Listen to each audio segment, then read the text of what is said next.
What is going on, ladies and gentlemen? Happy Friday. Is it Friday? Yeah. Yeah, happy Friday. Happy TGIF. So much is going on out here, man.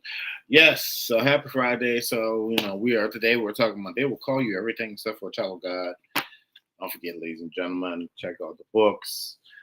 We have these in stock: Princess Destiny and the Magical Hair, Dream the Impossible, and my first book, Soul of a Man: Poetry for the Mind, Body, and Soul. So go to www. Let's see if I, go to www.soulofaman504.com or go to www.tjinspires.com. Alrighty, so without further ado, let's get straight into it, ladies and gentlemen.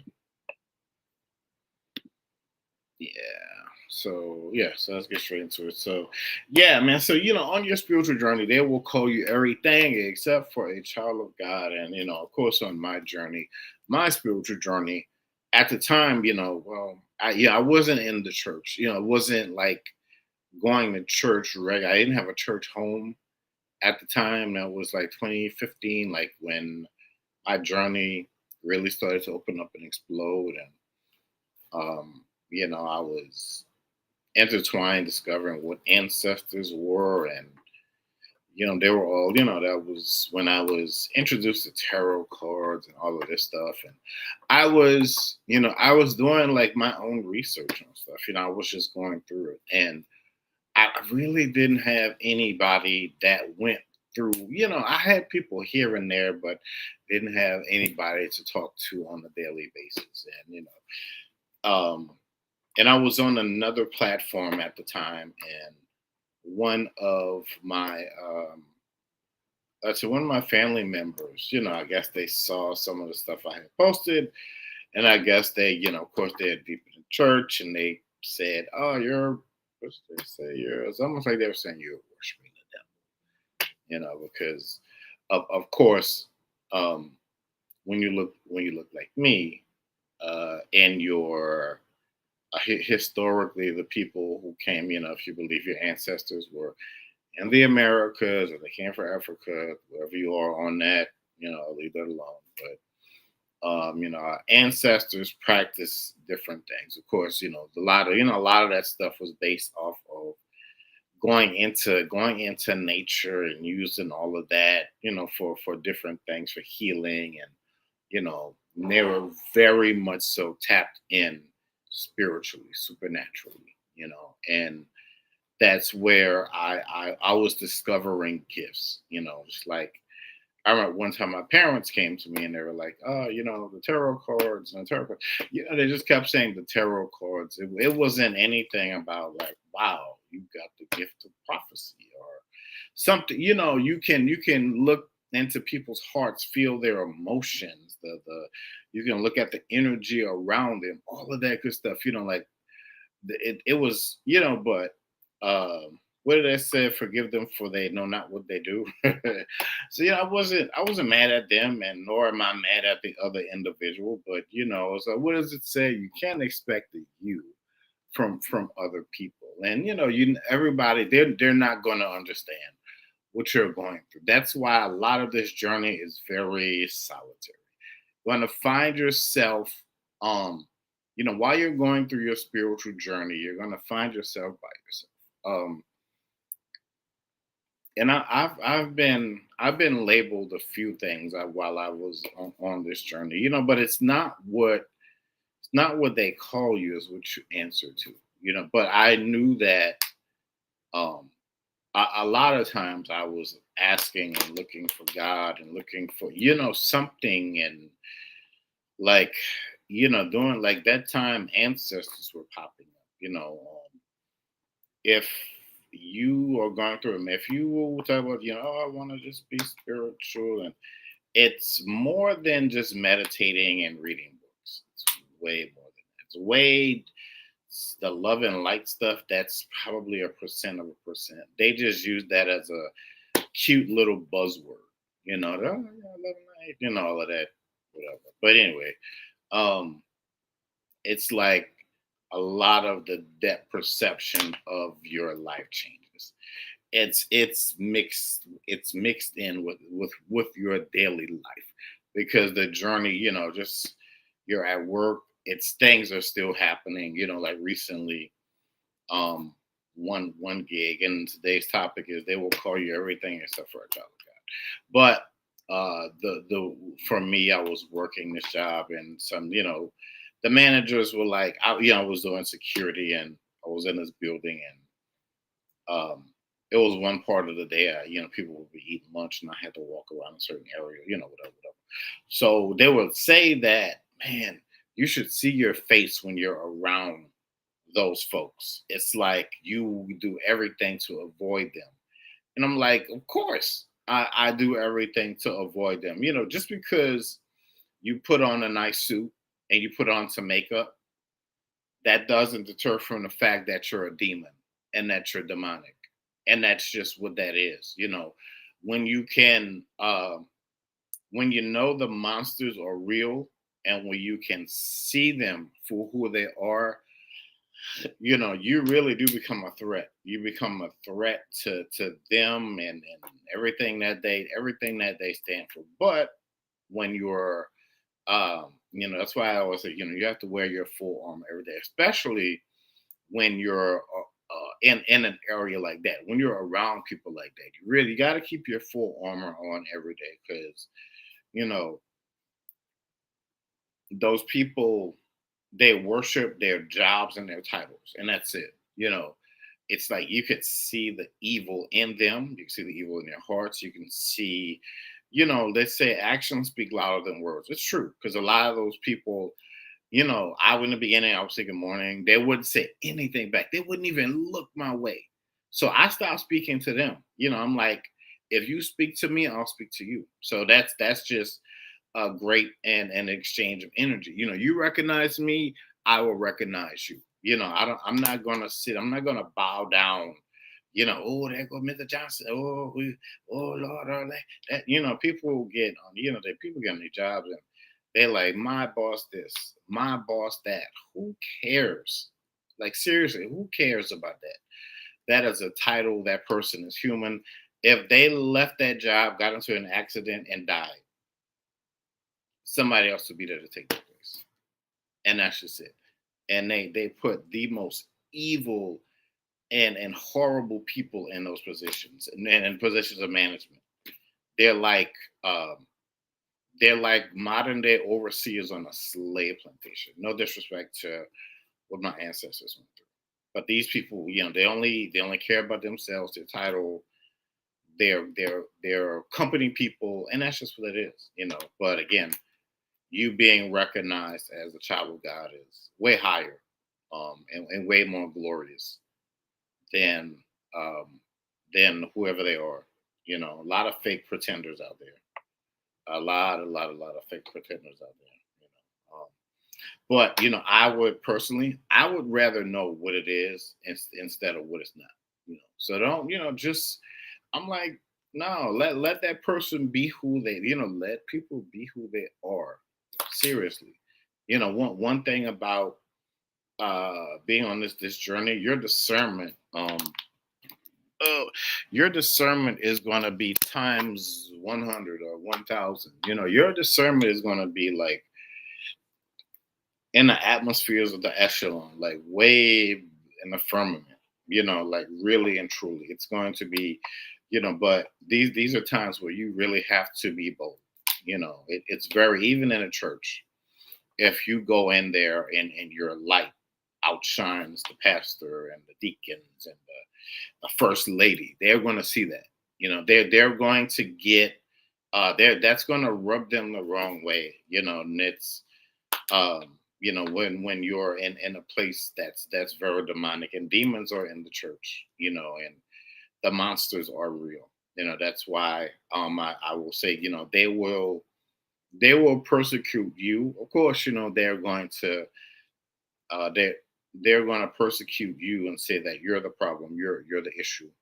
That's why, uh, sometimes there's nothing really cute about this journey, but seeing them, um, seeing them for what this is a very much so a holy.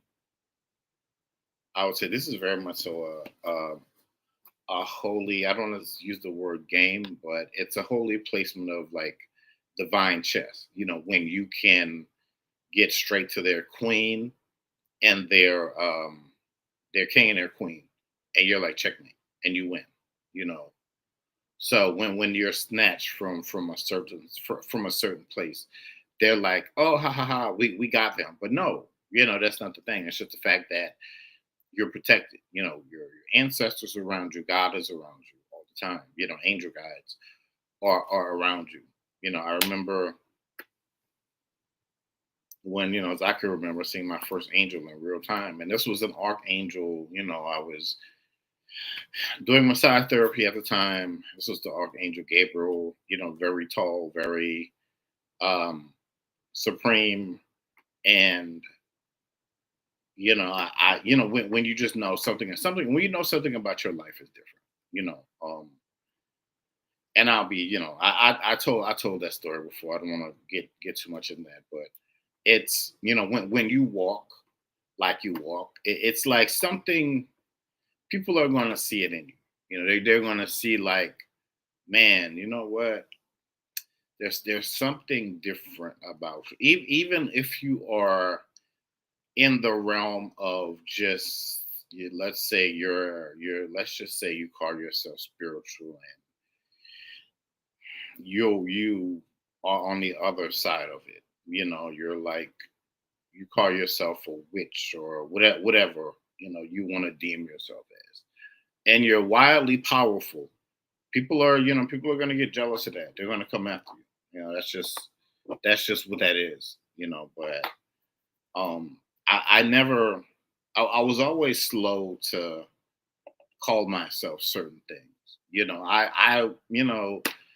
I'll just say, I am unequivocally soul, a soul of a man, and um, I am one of my ancestors' wildest dreams, and being placed down here it's almost like if you're one of these chosen people, and you have to you have to break, like literally eradicate generational trauma and these cycles, of craziness.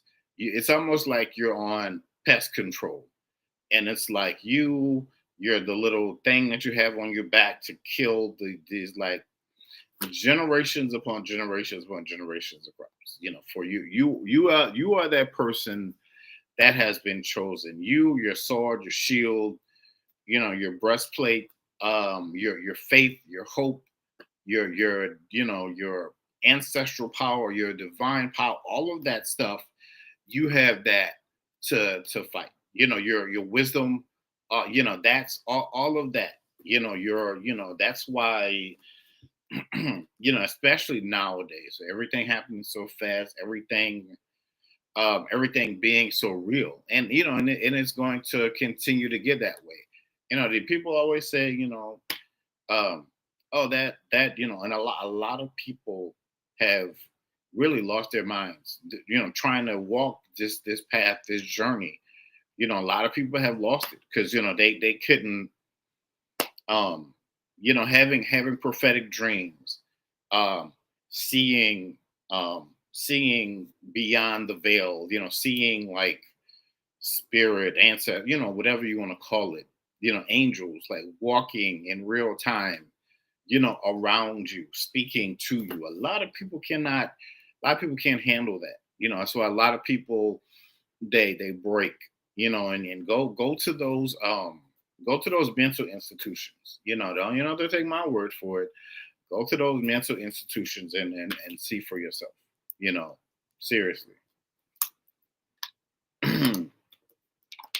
But just to say that on this journey, on not just life. Now, I think the other day I was talking about how you have to be so mentally strong. Like you have to be so mentally strong. What is that? What's the saying? Many are called. Oh, many are called, but few are chosen. Now I'll say that, and I'll say that again. Um, many are called, but many are called, but very, very few are chosen. A lot of people are not about this life. They, a lot of people could, they could talk a good talk. They can, and they, with the chosen ones this and chosen ones that and blah blah blah. But only I will say a percent of a percent. The true chosen, or of course, that's I think it's somewhere in Revelations where the 144,000, and that's it. That those are the true chosen. That's that's just how that goes. I know it's probably a buzzkill for some people out there. I get everybody wants to be special in some kind of way, and you probably are. Maybe you're a great parent. You're a great accountant. And whatever you desire to do in life, you're doing it. You're great that way. Be great that way. Not everybody is going to be able to do all of the things, spiritually, because it everything comes with a price, man. Everything comes with a price. And this is very much so being aligned. You gotta be aligned. For me, it's righteousness. This is um a chosen path for a chosen few. I you know I'll just put it out there like that. It is just a chosen path for a chosen few. You don't just wake up one day and just say, "Oh, I'm going to be." Some people try it. They do. They try their luck until something happens, and they go and they do something crazy, and they're like, "There's this thing in the house, and I don't know," and yeah, and they know what they know what they did. But anyway,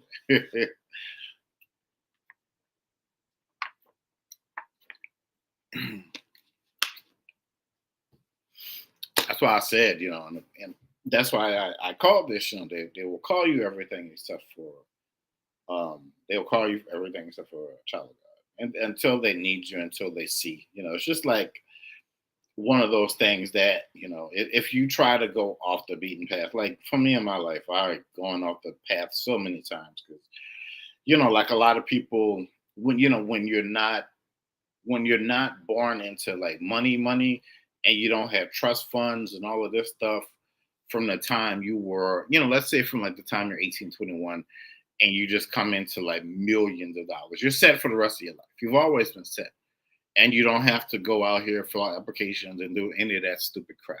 Let's say you don't have to do that. But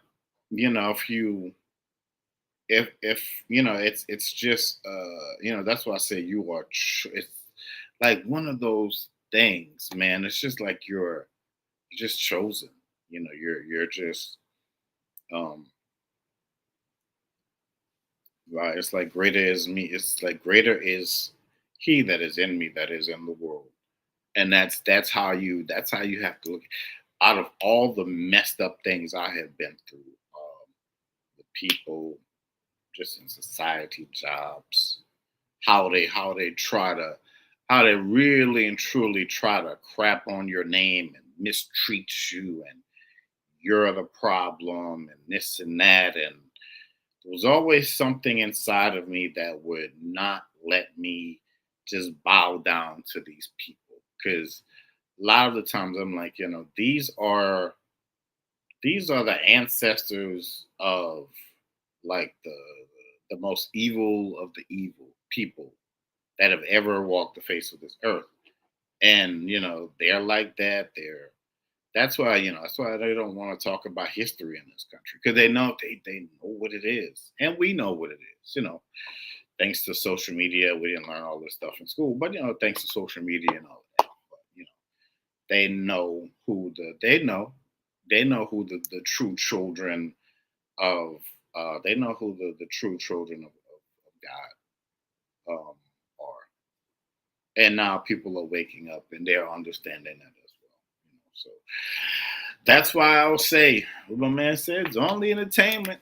It's only entertainment. But anyway, that's why I'll say, they will call you everything except for a child of God. Being a child of God is very, um, you're dangerous and you're dangerous with a purpose. I'll say that again. You are the way you walk, you talk, the way you can elevate yourself and maneuver through their loopholes and all of this stuff. And if if on the outside looking in, and if I could look at like maybe my culture and based upon all the stuff that my people that look like me have been through, I'd probably be a little afraid too. It's like we try to eradicate these people off the face of the planet, but yet, here they are. They're, still fighting a good fight. And I don't want to go too deep with that, but I'll leave that conversation for another time. But just remember who you are in this journey, in this fight, in this battle, and just know that the battle is not always yours. Just like people on social media are saying, people that look like us, they're saying, y'all relax, chill. This is not your fight, and it's not. A lot of it is not. Because those you do dirt, you get dirt. You're buried 6 feet under. Now you want to scream. You want fresh air. You want sunshine. It's too late. You dug your own grave. Now it's time for you to leave. And that's just what that is. And I'll just leave you with that, folks. Don't forget to follow me, subscribe. If you want to book your personal session with yours truly, I do have a lot of spiritual gifts. I help people all over the world. Again, I am an author of Miss TJ Inspires. Go to one of our websites, www.soulofaman504.com or www.tjinspires.com. We have these 3 books in stock. If you want to hit us up, just hit me up in the back channels on TikTok, or just leave me a message on YouTube. But all right, y'all, I'm gonna go ahead and shut it down. I will be back probably a little later on tonight. All right, man.